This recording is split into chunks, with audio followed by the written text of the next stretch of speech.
지나가는 서울 시민 여러분, 안녕하십니까?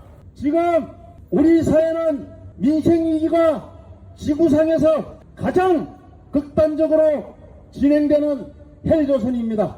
박근혜 정권 하에서 청년들이 우리 사회를 헬조선이라고 칭하며 촛불혁명으로 떨쳐나셨는데, 그 촛불혁명을 배반한 문재인 정권을 거쳐 윤석열 정권 하에서 더욱 헬조선이 되었습니다. 역사상 유례가 없는 인구 감소와 자살률이 바로 헬조선의 상징 아닙니까? 100세 시대라고 하지만 노인들이 빈곤에 허덕이며 휴지를 주어 연명하고 노인 자살률은 매년 세계 1위입니다. 청년들은 취업이 안 되어 절망하여 은둔형 외톨이가 되고 전세 사기를 당해 절망에 빠져 자살하고 있습니다. 인구 감소로 전국에 157곳 초등학교에 신입생이 없다고 합니다. 출산율이 세계 최저 수준이지만 태어난 아이 중 절반 이상은 고소득층이라고 합니다. 가난한 집일수록 아이를 낳지 못한다는 것입니다. 우리 사회가 얼마나 빈부 양극화가 심각한지 보여주고 있지 않습니까? 이런 극심한 빈부 양극화의 주범은 누구입니까? 바로 독점재벌입니다. 소수 독점재벌이 경제와 사회 정치를 폭지로 지배하고 있지 않습니까? 노동자들이 생선한 부를 독식하고 중소기업을 하청계열화하여 걸레 짜듯이 짜서 열악한 노동환경의 저임금 구조이니 청년들이 중소기업에는 안 가려고 하지 않습니까? 그래서 이 나라가 재벌공화국, 삼성공화국이라고 하지 않습니까? 이렇게 세상이 막다른 골목으로 치닫고 있는데 정치하는 사람들은 권력 노릇만 하고 있습니다. 지금 우리 현실은 민생위기뿐만이 아닙니다. 더 큰 문제는 전쟁위기입니다. 러시아, 우크라이나 전쟁이 2년이 넘게 계속되고 있습니다. 또 미 이스라엘의 팔레스타인 민중에 대한 학살이 계속되고 있고 중동전쟁으로 확전되는 기로에서 서 있습니다. 이런 전쟁이 강 건너 불공행이 아닙니다. 이 땅 한반도는 동북아의 하얗고입니다. 언론에서는 연초에 북한의 대남한 태도 돌변을 내세우며 북한이 전쟁 위기를 고조시키고 있다고 합니다. 그러나 진실은 그 반대입니다. 작년에 한미와 한미일 군사훈련 연습이 1년 365일 중에 200일 넘게 진행되었습니다. 실정과 똑같은 훈련을 했다고 합니다. 윤석열은 당선되자마자 한미일 동맹 강화에 앞장서지 않았습니까? 대북 외교를 기적으로 내세웠던 문재인 정권이 얼마나 이성적이었는지 만천하에 드러나지 않았습니까? 윤석열과 국민의힘은 미국의 꼬봉이 되어 전쟁 위기를 고조시키고 있고 문재인과 민주당은 흡수 통일을 추진하여 민족 통일을 가로막지 않았습니까? 이렇게 민생이 나라가 세상이 위기로 치닫고 있어 밑바닥 서민과 노동자 민중의 눈으로 바라보고 생각한 바를 말씀드리고자 이 자리에 왔습니다. 왜 독점 재벌이 해체되어야 하는지 세계 12 선진국 반열에 올랐다고 하는데 왜 사회 보장이 안 되고 있는지, 이 땅의 전쟁 위기의 진짜 주범은 누구인지, 이에 맞서서 우리는 무엇을 어떻게 해야 할지 말씀드리려고 합니다. 썩어빠진 정치권을 욕만 하기에는 우리 현실이 너무나 심각합니다. 3.1연명의 정신을 새기며 용기를 내어 이 썩어빠진 세상에 당당하게 맞섭시다. 감사합니다. 독점재벌이 우리 사회를 어떻게 망쳤는가 지금부터 시작하겠습니다. 여러분도 이제는 다 알고 계시겠지만 우리 사회 1등 재벌 삼성 이재용이 이근희에게 승계를 물려받겠다고 얼마나 파렴치한 불법을 저질렀습니까? 박정희를 위시한 군사독재 정권이 삼성과 재벌을 탄생시켰고 성장시켰다면 민주당 정권은 날개를 달아주지 않았습니까? 김대중, 노무현, 문재인 정권 시절에 재벌은 더 승승장구해 오지 않았습니까? 그리고 이제 윤석열 정권은 아예 재벌의 종임을 잘먹고 있는 지경에 왔습니다. 윤석열 정권의 2인자 한동훈은 대한사회 포럼이라는 자리에서 이 나라는 기업가의 나라이고 이 나라의 성장은 재벌 총수들의 영웅적 활약해야 한 것이고 정부 정치의 역할은 재벌이 돈벌이 하는데 길을 닦아주는 것이라고 합니다. 이 나라의 주인은 재벌이고 정부는 재벌에 봉사해야 한다고 선언한 것입니다. 독점 재벌을 해체하려면 우리 사회는 재구실을 할 수 없습니다. 빈부 양극화와 민생 파탄은 더 심해지고 극단화됩니다. 정치 권력을 멸어받고 온갖 부정과 부패, 불법을 장애하며 문어발식으로 불을 축소함으로써 경제력이 과도하게 재벌에게 집중되었습니다. 중소기업은 하청기업으로 종속되고 걸레차듯 지어짜여 성장이 억제되고 있습니다. 자영업자의 영역까지 재벌기업이 다 차지하고 있지 않습니까? 또한 노동자 시민들은 초과적으로 착취 수탈하고 있습니다. 노동자만 존재할 수 없거나 노동자를 보호하는 법규들은 휴지 조각이나 다름없습니다. 이에 따라 노동자에 대한 착취도가 너무나 높습니다. 또한 소비자는 독점 가격을 지불하고 있습니다. 자동차와 아파트를 보십시오. 재벌이야말로 사회 양극화 원인입니다. 국제연구원인 한국개발연구원조차 우리나라 대기업 일자리 비중이 OECD 국가 중 최저이며 이게 입시경쟁 저출산 사태라고 분석했다고 합니다. 독점재벌을 죽이지 않고는 최저임금 1만원도 비정규직 없는 사회도 실현할 수 없고 노동시간 단축으로 일자리를 창출할 수도 없습니다. 재벌에 채 없는 모든 경제 민주화는 공연불입니다. 청년들이 연애, 결혼, 출산 포기 등 3포와 4포 이제는 F로 이번 생애는 망했다고 합니다. 세계 꼴찌인 출산율도 국가 소멸의 위기가 다가오고 이제는 영유아 유기 살해 묻지마 살인까지 우리 사회가 무너지고 해체되고 있습니다. 그런데도 우리 사회의 모든 불을 독식하고 있는 독점재벌의 재벌을 윤석열 정권은 주인으로 섬긴다고 발벗고 나서고 민주당도 예전처럼 글로벌 기업 국제 경쟁력 강화 민주당은 모임을 만들어 정경련과 세미나를 하며 재벌 총수가족 경력을 옹호하고 있습니다. 그리고 정경육차의 본사인 정경련의 4대 재벌이 다시 들어가지 않았습니다. 독점 재벌은 해체되어야 합니다.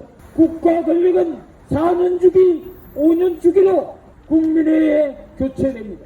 하지만 재벌들은 영원히 재벌 권력을 세습함으로 바뀌지 않습니다. 1세대 재벌에서 현재 3, 4, 5세대 대를 이어가고 있습니다. 1세대 재벌이 정경유착으로 서전을 잡고 2세대는 불공적 무릎알식 일감 몰아주기 범법으로 재산을 축적했고 3세대부터는 자식들은 돈 많이 가진 망나니들 태어나서부터 아무 어려움 없이 부모가 해주는 금전 권력으로 사회에 반하는 마약, 상습도박, 성매매 등 온갖 범죄를 저질러도 처벌을 받지 않을 뿐 아니라 폭행 사건 같은 경우는 폭행을 한 가해자임에도 어느 순간 피해자로 동갑되기도 합니다. 한국 사회가 군사 독재에서 재벌 독재로 변화되었고 재벌 내에서도 독보적인 삼성을 빗대어 삼성 독재로 변합니다. 삼성 독재란 내부적으로는 총수의 독재 체제가 자리했고 외부적으로는 삼성이 나라 전체를 독재적으로 지배하는 이중적 독재 체제입니다. 군사 독재는 총칼로 이용하는 독재를 했다면 재벌 독재는 경쟁이 아니라 독과점으로 시장을 장악하며 초과 이윤을 내고 노동자들을 초과 착취하는 독재를 일삼고 있습니다. 이를 바로 정권은 민주주의 사회로 나갈 수 없습니다. 재벌들의 행태는 정치 자금을 대주고 특혜 등을 요구하는 것은 기본이고 검찰, 지식경제부, 금융감독원 등 관계, 법조계, 언론계, 학계 등 강금에게 내부를 통해 인적 네트워크를 형성해서 자신들의 이해관계를 관철시키는 영향력을 행사하고 있습니다.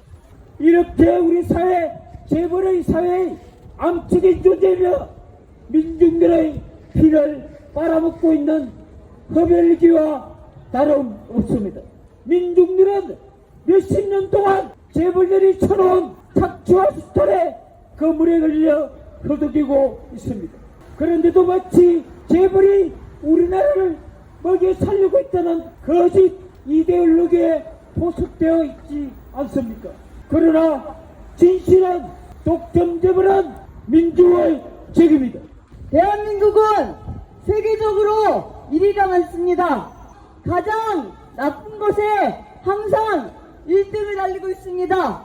그 첫째가 바로 자살률입니다. 2003년부터 줄곧 OECD 나라들 중에 1위를 지키고 있습니다. 그 중에서도 노인 자살률이 1위입니다. 노인 빈곤율도 1위입니다. 가족과 공동체가 해체되어 노인 부양이 사라지고 있으니 휴지를 주어 연명할 수밖에 없는 노인 빈곤의 현실이 노인들을 자살로 내몰고 있습니다. 자살만이 아니라 혼자 사는 노인의 고독사도 심각합니다. 이뿐만이 아닙니다. 10대에서 30대 학생과 청년들의 사망원인 1위도 자살입니다. 그 중에서도 20대 여성 자살이 가장 많다고 합니다. 청년들의 자살 원인 중 가장 으뜸이 무엇입니까? 취업입니다. 취업난은 청년들에게 경제적 어려움뿐만 아니라 인간관계도 파괴시킵니다.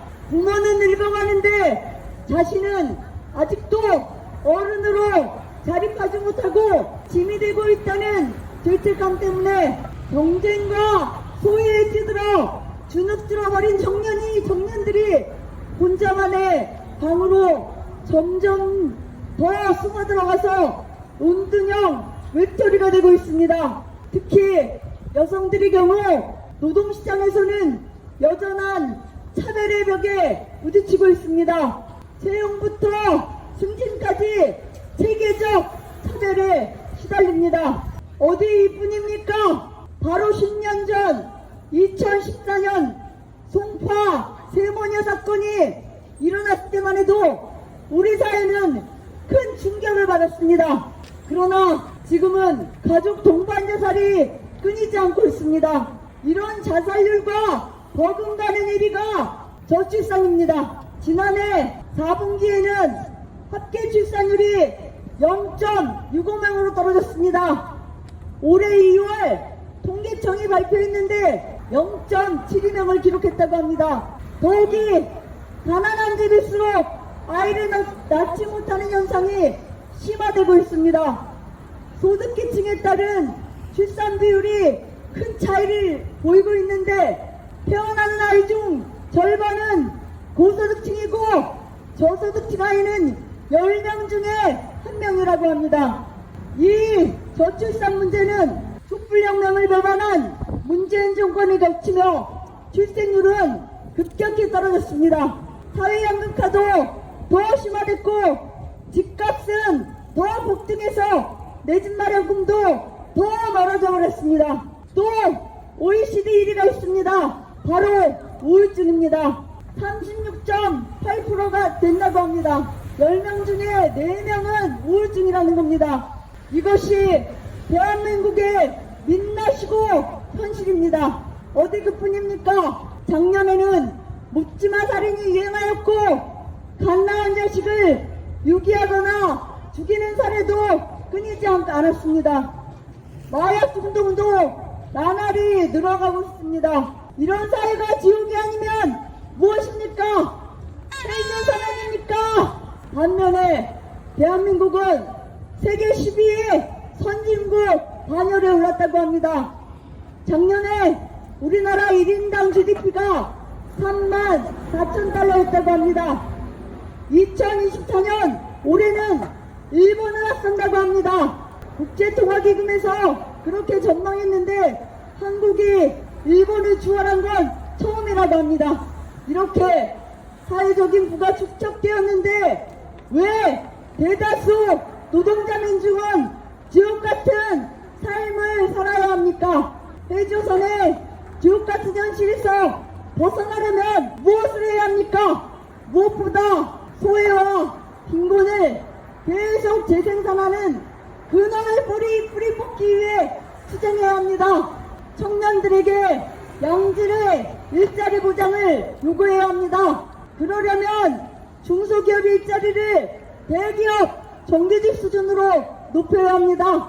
주택 재분배로 내 집 없는 청년들의 주거 문제를 해결해야 합니다. 노인들에게는 최소 월 100만원 수준의 기초 노령연금을 지급해야 합니다. 노동자들 임금도 최저임금이 아니라 실질적인 생활임금을 요구해야 합니다. 전체 노동자의 태반이 저임금 장시간 노동으로 최소한의 인간다운 삶을 영위하지 못하는 노동 빈민입니다. 따라서 실질적인 생활임금을 받아야 합니다. 이를 위해서는 사회 양극화의 주범 독점 재벌을 해체해야 합니다. 한국의 대기업은 대부분 재벌 소유이고 이들은 생산활동과 경쟁을 통해서 돈을 벌기보다 독점지대, 독점이윤을 통해 자본을 축적해왔습니다. 이 소수 독점재벌이 경제를 지배하고 있습니다. 이들은 자신의 지배를 유지하기 위해 사회와 정치까지 지배하고 있습니다. 또한 보수양당이 정치 권력을 욕식하고 재벌과 자본의 입맛에 맞는 법을 제정하고 정책을 집행하고 있습니다. 따라서 독점재벌의 앞잡이 보수양당 독재도 끝장내야 합니다.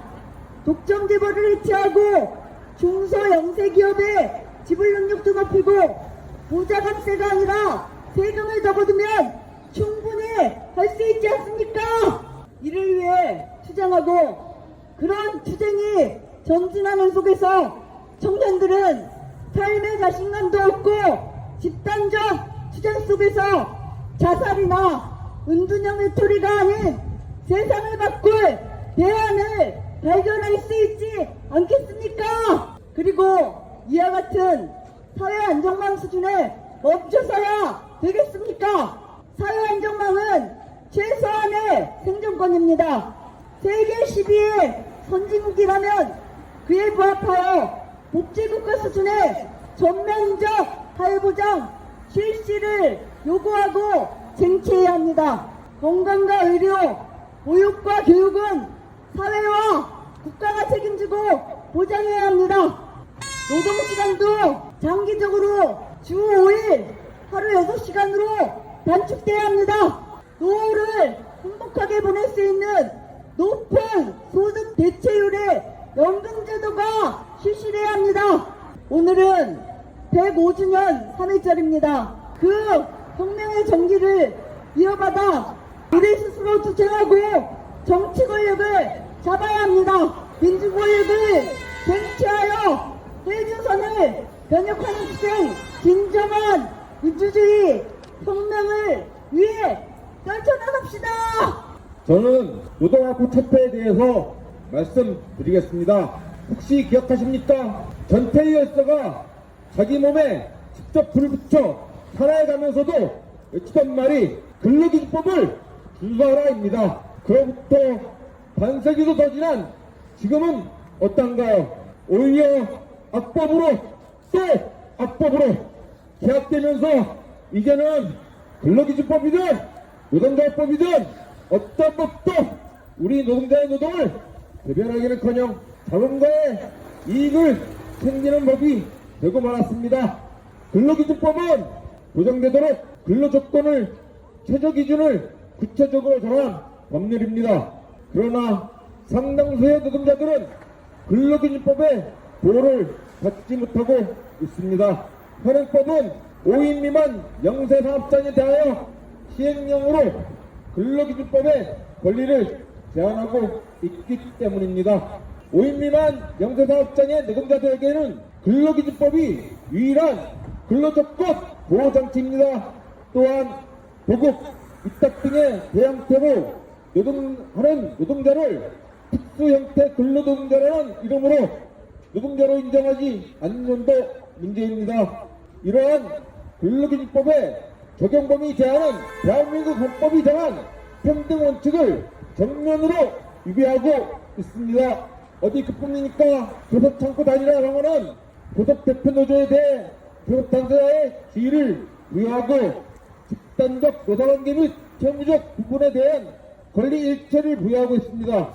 사실상 부당노동 행위에 대한 구제 시청권 및 파업권을 포함한 쟁의행위 등 소수노조 조합의 권리를 원천적으로 부정하고 있습니다. 또한 노조가 개별 교섭을 요구하더라도 교섭 요구가 전적으로 사용자에게 선택되도록 되어 있어서 전혀 현실성이 없을 뿐만 아니라 사용자가 노조를 선별하여 교섭에 응하는 방법으로 노조 파괴 및 어용 노조를 양성 혹은 육성하는 방법으로 악용되고 있습니다. 노동자의 단결과 파업의 자유는 국가와 사용자에게 포섭된 선택된 공기업과 민간 대기업 정규직에게만 제한적으로 허용되고 그렇지 못한 대부분의 노동자에게는 실질적인 권리가 없는 실정입니다.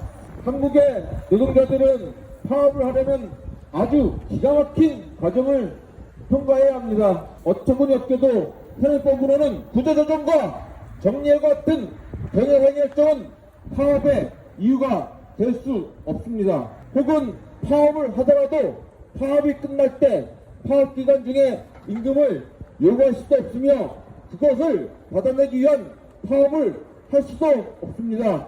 파업을 하기 전에 반드시 사용자와의 이른바 성실한 교섭이라는 과정을 거쳐야 합니다. 교섭을 위해서는 교섭창고 단일화 절차에 의해 사용자로부터 교섭 대상자로 인정받아야 합니다. 따라서 복수노조 사업장에서 소수노조는 사실상 단체 교섭권도 없고 단체 행동권도 없습니다. 단체 행동의 권리가 없으니 당연히 단결의 자유도 없습니다.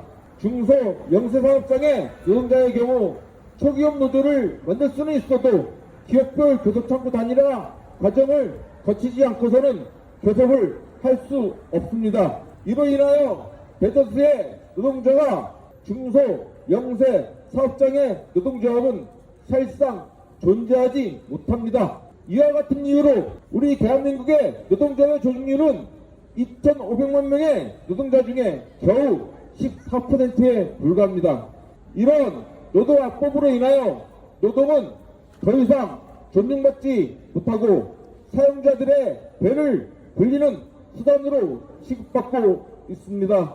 노동악법을 철폐하지 못하면 한국의 노동자는 희망이 없습니다. 우리 모두 단결하여 노동악법을 철폐로 진짜 노동자로 살아봅시다. 요즘 국회의원 선거를 앞두고 보수 정당들의 후보 공천 문제가 시시각각 언론을 도배하다시피 하고 있습니다. 우리 민중들이 보기에 국민의힘과 더불어민주당은 중요한 두 가지 분야에서 서로 경쟁하고 있습니다. 한 가지는 누가 더 친자본 친재벌인가, 또 한 가지는 누가 더 친미인가 하는 점에서 그렇습니다. 이렇게 보수 정당인 더불어민주당과 지구 정당인 국민의힘이 독점재벌의 이해관계를 철저하게 대응하며 꼭두각시로 전락된 결과가 바로 기층민중들의 극심한 고통을 심화시키고 있는 오늘날 헬조선의 모습으로 나타나고 있습니다. 독점재벌은 이번 총선에서도 꽃놀이패를 쥐고 있습니다. 절대다수 의석을 보유하고 있는 보수양당 모두 재벌 해체는커녕 재벌 개혁조차 부정하는 친재벌 정치 세력이기 때문입니다. 수구정당 국민의힘과 윤석열 정권은 독점재벌과 한평생이고 거침없는 반노동 반민중 정치 세력이기에 굳이 언급할 가치가 없으며 현재 눈앞에서 생생하게 벌어지고 있는 민생위기에 고통스러운 현실이 모든 것을 말해주고 있습니다. 하지만 서민과 중산층의 이해를 대변한다고 강령 전문에 좀 명시해놓은 민중을 기만해온 더불어민주당에 대해서는 설명이 좀 필요합니다. 민주당은 자신들의 과거 행적과 현재를 확인해보면 반노동, 친자본, 친재벌, 신민정당이라는 본질을 절대 부정할 수 없을 것입니다. 왜냐하면 노동자들을 더 쉽게 해고할 수 있는 정리해고자 중간 착취를 가능하게 한 파견법도 그리고 비정규직 노동자를 대량 생산 확대시킨 기간제법 등 노동계약이 민주당 김대중 노무현 정부 때 도입되어 실행되었습니다. 요즘 국내적으로 국가소멸까지 언급될 정도로 심각한 세계 최저 출산율은 2023년 말 기준 0.72명까지 추락한 상태입니다. 또한 세계 최고 자살률은 노무현 정권 때 급증하여 22.6명을 기록하였고 문재인 정권 때인 2020년 24.1명으로 OECD 평균 11.1명보다 2.2배나 높아졌습니다. 사회 양극화와 청년 실업, 노인 빈곤, 주거 민민 등 불평등 상황도 마찬가지로 민주당 정권 하에서도 계속 악화되어 왔습니다. 요약하면 민주당과 국민의힘은 자꾸만 헬조선을 초래한 창궐이들입니다. 미국의 요구로 이라크 파병한 것도 FTA 협정을 시작한 것도 강정마을의 해군기지 핵잠수함 들어오도록 건설을 추진한 것도 노무현 정권 때이며 미국의 요구대로 한미 FTA 협정을 계약한 것도 2018년 문재인 정권 때입니다. 민주당은 말로는 인권과 평화를 외치면서 세계 평화를 파괴하는 미국의 전쟁을 항상 지지해왔습니다. 이렇게 노동자 민중의 요구가 아닌 재벌과 미국의 요구대로 더불어민주당이 움직여왔다는 사실은 삼척동자도 다 아는 사실입니다. 민중들이 촛불혁명을 통해 대통령을 비롯한 행정권력과 180석에 달하는 입법권력을 몰아주었지만 촛불민중들이 요구한 독점재벌 해체와 국가보안법 및 노동화법 절편을 예외하였고 재벌 해체는커녕 재벌 개혁도 전혀 않고 촛불혁명을 완전히 배신하였습니다. 독점재벌을 대변하는 더불어민주당의 남북평화정책이라는 것도 남북공동연락사무소 폭파를 기점으로 완전히 파탄났습니다. 물론 현재 한미일 군사동맹과 합동군사훈련으로 한반도 전쟁 위기를 한껏 고조시키고 있는 윤석열 정부가 국민의힘은 더 말할 나위가 없습니다. 독점재벌의 법수통일 추진은 한반도에서 전쟁 위기를 고조시키고 노동자 민중을 총알 바지로 내몰 뿐입니다. 보수양당은 집단 학살이 자행되는 이스라엘 팔레스타인 전쟁에서 오직 미국의 입맛에 맞는 하마스 규탄 및 인질 석방 등의 내용을 중심으로 국회 결의안을 여야 만장일치로 12월 8일 통과시켰을 뿐입니다. 보수양당은 앞서 언급한 대로 친재벌 정당일 뿐 아니라 세계 평화 이슈에서 노동자 민중의 입장을 대변한 적이 단 한 차례도 없었습니다. 그러면 보수정당인 더불어민주당과 시구정당인 국민의힘을 타도하여 해체시키고 어떻게 해야 하겠습니까? 바로 민중권력을 세워야 합니다. 민중권력을 세워야 헬조선의 악에 죽이고 물적 토대인 독점재벌을 해체시킬 수 있으며 노동학법과 국가보안법 등 파쇼적 악법들을 철폐시킬 수 있으며 사회보장제도를 전면적으로 실시해 민중들의 인간다운 삶을 쟁취할 수 있으며 생각만 해도 끔찍한 한반도 전쟁을 막을 수 있으며 제국주의 패권 세력에 편입되지 않고 진정한 세계 평화에 기여할 수 있습니다. 마지막으로 현재 벌어지고 있는 의료 거부 사태에 대해 한 말씀 드리겠습니다. 우리보다 경제 규모가 훨씬 작은 쿠바는 인구 1000명당 의사 수가 8.4명으로 세계에서 최고입니다.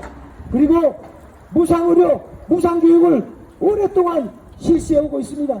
며칠 전에 쿠바하고 대사급 외교관계를 수립했다고 하는데 많은 국민들이 쿠바의 이러한 진실을 알고 한심하게 벌어지고 있는 의료 사태에 대해서 즉시했으면 좋겠습니다. 저 옆으로 롯데호텔 그리고 리조트 저쪽 한국은행 방향으로 롯데 쇼핑몰이 아주 큰 규모로 우뚝 서 있습니다.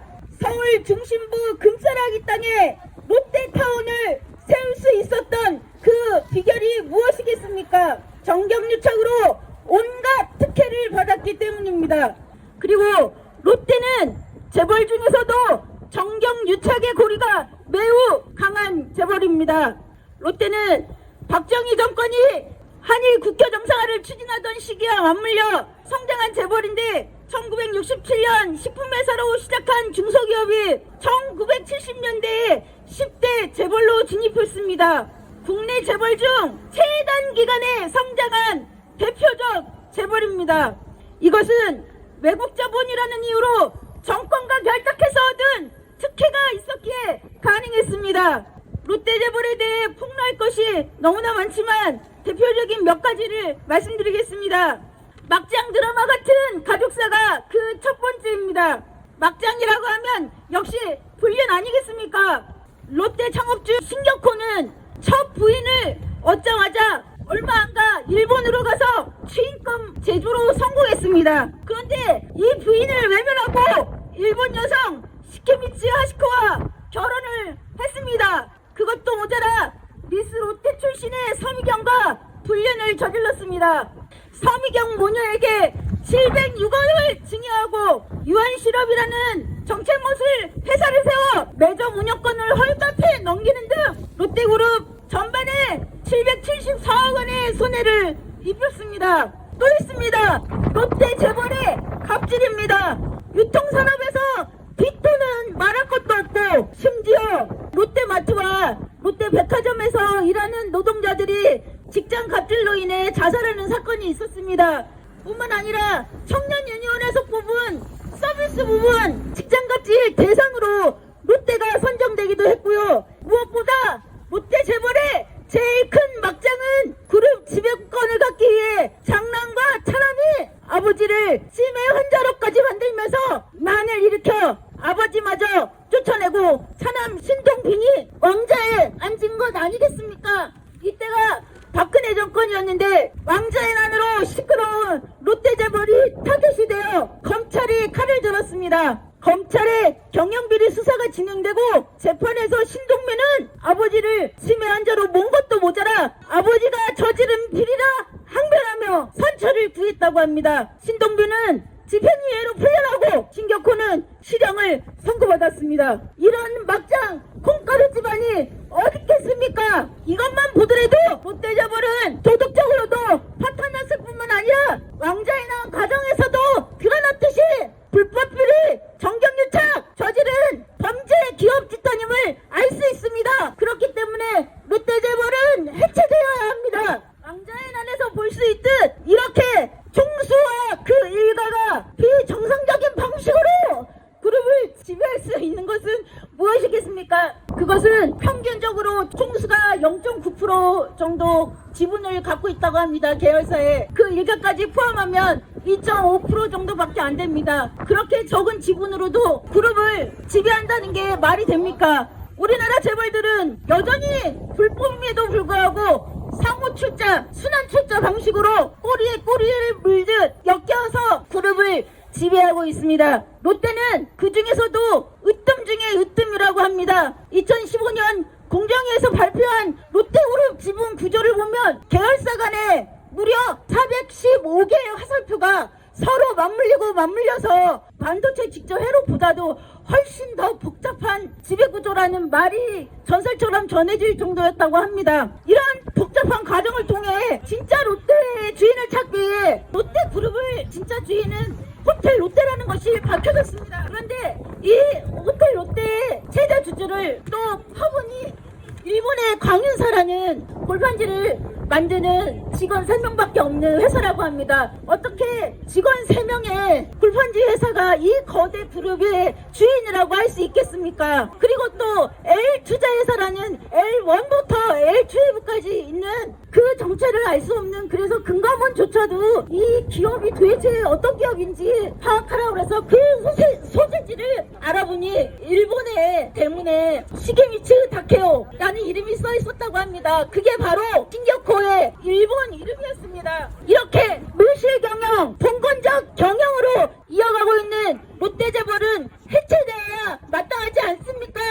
마지막으로 롯데재벌의 정경유착의 역사를 말씀드리겠습니다. 롯데는 앞서 박정희 정치적 계산과 맞물려 재벌로 성장할 수 있었다고 말씀드렸는데요. 롯데가 만든 껌에서 색가루가 나오는 사건이 있었습니다. 그것을 협박으로 해서 박정희가 관광사업을 하도록 압박을 넣었다고 합니다. 보수적이었던 신격호는 주저했었는데 정권의 압력에 의해 받아들였다고 합니다. 그런데 그 압력이 지금의 롯데 재벌이 성장할 수 있는 토대가 되었습니다. 이때부터 신격호는 정권과의 유착이 사업에서 매우 중요하다는 것을 배웠다고 합니다. 그리고 박정희가 친했다는 이유로 신격호가 처음에 전두환한테 미움을 좀 샀었는데 전두환과 독대한 이유로 재임 기간 내내 굉장히 사이가 좋았다고 합니다. 그 이유가 전두환 비자금 수사에서 드러났는데 롯데는 5차례에 걸쳐 총 150억 원을 뇌물로 바쳤다고 합니다. 그리고 롯데의 정경유착의 최고봉은 이명박 정권이라고 할 수 있습니다. 이 기간에 계열사가 46개에서 72개로 늘어났고 자산 총액도 49조에서 96조 원으로 무려 갑절 이상 늘어난 것만 보더라도 롯데 재벌과 이명박 정권이 유착되어 있는지 알 수 있을 것입니다. 이렇듯 신격호는 정치인들과 롯데는 정치인들과 아주 돈독한 관계를 유지했다고 합니다. 아들 또한 대를 이어 정경유착 비리를 저질렀습니다. 가장 큰 사건은 홍동빈 회장이 2016년 직접 박근혜를 만나 면세점 신규 특허를 얻는 도움으로 뇌물을 준 것입니다. 당시 박근혜 최순실 국정농단 사건으로 온 나라가 들썩일 때 롯데 또한 심판을 같이 받았습니다. 그동안 롯데 재벌은 필요에 따라 외국 기업, 국내 기업의 외표를 바꿔가며 법망을 피해 면죄부를 받았었는데 촛불혁명의 힘으로 구속되어 징역살이를 한 것입니다. 이처럼 우리들은 정경유착, 불법 비리의 혼상, 롯데재벌이 해체되는 그날까지 계속 투쟁할 것입니다. 투쟁!